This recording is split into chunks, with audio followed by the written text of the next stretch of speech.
ਬਿਸਮਿਲ੍ਲਾਹਿਰਰਹਿਮਾनिर्रहीम अस्सलाम वालेकुम। मैं फैसल यासीन एक नवा दिन ਤੇ ਤੁਹਾਡੀਆਂ ਬਹੁਤ ਸਾਰੀਆਂ ਦੁਆਵਾਂ ਦੇ ਨਾਲ ਇੱਕ ਵਧੀਆ ਜੀ ਰੈਸਪੀ ਤੁਹਾਡੇ ਹੀ ਵਾਸਤੇ ਲੈ ਕੇ ਇੱਕ ਵਾਰੀ ਫੇਰ ਆਇਆ ਹਾਂ ਤੇ ਉਮੀਦ ਕਰਦਾ ਅੱਲਾਹ ਤਾਲਾ ਦੀ ਰਹਿਮਤ ਤੇ ਬਰਕਤ ਨਾਲ ਤੁਸੀਂ ਸਾਰੇ ਖੈਰਿयत ਨਾਲ ਹੋਵੋਗੇ। ਅੱਜ ਅਸਾਂ ਕਰਾਂਗੇ ਭੇਜਾ ਫਰਾਈ, ਉਹ ਵੀ ਰਵਾਇਤੀ ਤਰੀਕੇ ਦੇ ਨਾਲ। ਇਹਨੂੰ ਮਗਜ਼ ਵੀ ਕਿਹਾ ਜਾਂਦਾ ਹੈ ਤੇ ਮੈਨੂੰ ਅੱਲਾਹ ਦੇ ਘਰ 'ਚ ਪੂਰੀ ਉਮੀਦ ਆ ਜਿਹੜੇ ਰਵਾਇਤੀ ਅੰਦਾਜ਼ ਨਾਲ ਸਾਂ ਅੱਜ ਦੀ ਰੈਸਪੀ ਤਿਆਰ ਕਰਾਂਗੇ ਉਹ ਅੰਦਾਜ਼ ਵੀ ਤੁਹਾਨੂੰ ਬੜਾ ਹੀ ਪਸੰਦ ਆਉਣ ਵਾਲਾ ਵਾ। ਭੇਜਾ ਫਰਾਈ ਹੋਣ ਵਿੱਚ ਜਿਹੜੀ ਸ਼ੈ ਸ਼ਾਮਲ ਹੁੰਦੀ ਹੈ ਚਲੋ ਤੁਹਾਨੂੰ ਦੱਸਦੇ ਹਾਂ। ਸਭ ਤੋਂ ਪਹਿਲੇ ਸਾਨੂੰ ਲੋੜ ਪਏਗੀ ਮਗਜ਼, ਕੁਕਿੰਗ ਆਇਲ, ਲਸਣ, हरी मिर्च, नींबू, अदरक, टमाटर, प्याज, नमक ज़रूरत के मुताबिक, हल्दी पाउडर अद्धा चम्मच ते अद्धा चम्मच काली मिर्च पाउडर ते आखिर ते गर्म मसाला शामिल करांगे ते धनिया लियाउण दा चेता नहीं रहा, वो भी आखिर ते शामिल करांगे। सब तो पहले प्याज की कटाई कर लांगे।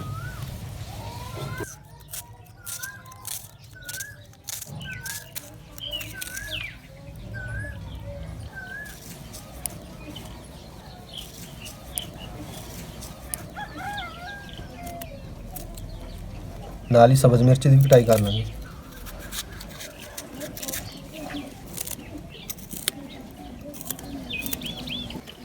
नींबू की भी कटाई कर लेंगे।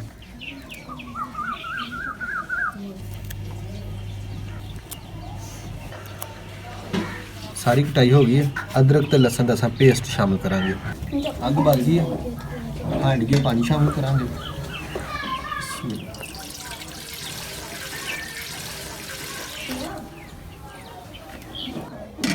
चार लांगे चूल्हे पे। बिस्मिल्लाह। थोड़ी जी हल्दी शामिल करांगे, नाल शामिल कर देंगे अद्धे नींबू का रस। थोड़ा नमक भी शामिल करांगे, नाल ही शामिल कर देंगे मगज़।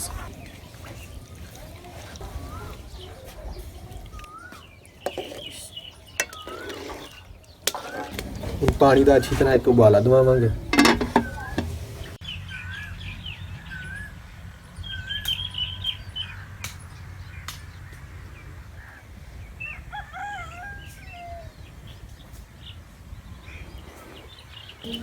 ਅੱਜ ਦੀ ਰੈਸਪੀ ਖਾਸ ਤੌਰ ਤੇ ਮੈਂ ਆਪਣੇ ਛੋਟੇ ਭਾਈ ਲਈ ਬਣਾਈ, ਯਾਨੀ ਕਿ ਅਸਰ ਭਾਈ ਵਾਸਤੇ, ਕਿਉਂਕਿ ਉਹ ਮਗਜ਼ ਉਹਨਾਂ ਨੂੰ ਬੜਾ ਪਸੰਦ ਆ ਤੇ ਬੜੇ ਸ਼ੌਕ ਨਾਲ ਖਾਂਦੇ ਨੇ।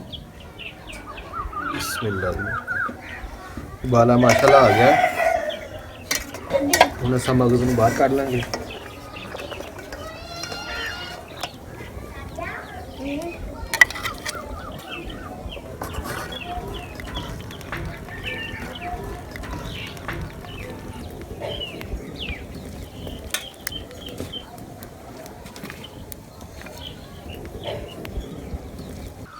मगज़ की सफाई कर लांगे।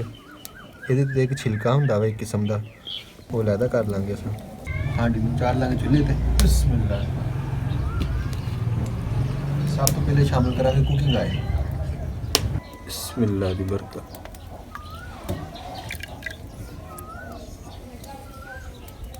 नाल शामिल कर देंगे प्याज।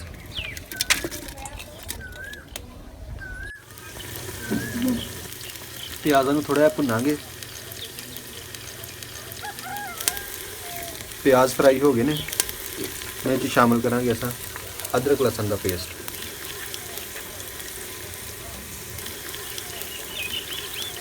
इन्हूं भी थोड़ा जिहा फ्राई करांगे। हुण शामिल करांगे नमक, मिर्च ते हल्दी। तुसां चाहो तो सुरख मिर्चां भी ऐड कर सकदे जे। ते हुण शामिल करांगे सब्ज़ मिर्चां, टमाटर ते नींबू। सारिया शावां नूं अच्छी तरह फ्राई करांगे।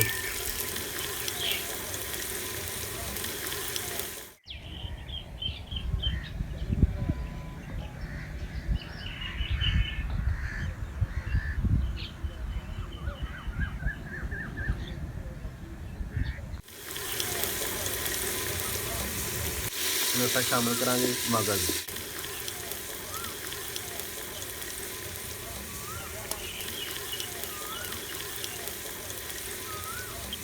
हल्का हल्का मगज़ नूं मैश भी करते जावांगे।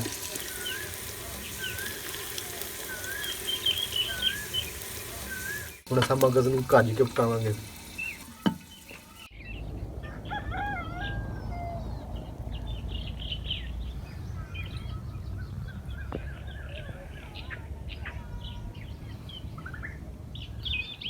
बिस्मिल्लाह। तकरीबन थोड़ी देर तक भेजा फ्राई हो जाना है, उस बाद हांडी में थले ला लेंगे चुल्हे तो।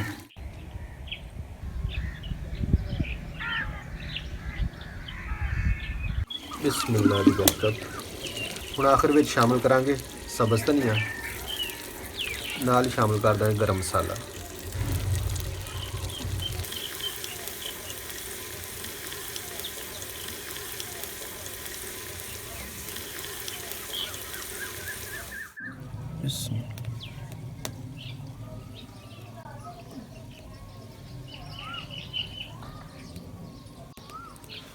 थोड़ी जी गार्निश कर लेंगे। माशाअल्लाह जज़ाकल्ला अल्हम्दुलिल्लाह। ਅੱਜ ਸਾਡੀ ਅੱਜ ਦੀ ਰੈਸਪੀ ਭੇਜਾ ਫਰਾਈ, ਉਮੀਦ ਕਰਦਾ ਤੁਹਾਨੂੰ ਬੜੀ ਪਸੰਦ ਆਈ ਹੋਏਗੀ। ਤੇ ਚਲੋ ਛੋਟੇ ਭਾਈ ਨੂੰ ਪੁੱਛਦੇ ਹਾਂ ਕਿ ਅੱਜ ਦੀ ਰੈਸਪੀ ਕਿਹੋ ਜਿਹੀ ਬਣੀ।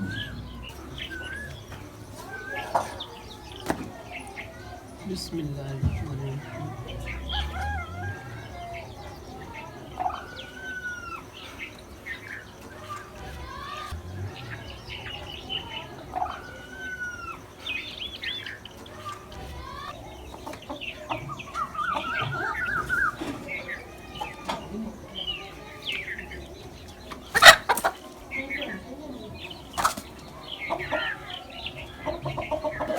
हाँ जी भाई, कैसे दसो फिर अपने फैमिली मैंबर ਨੂੰ ਵੀ।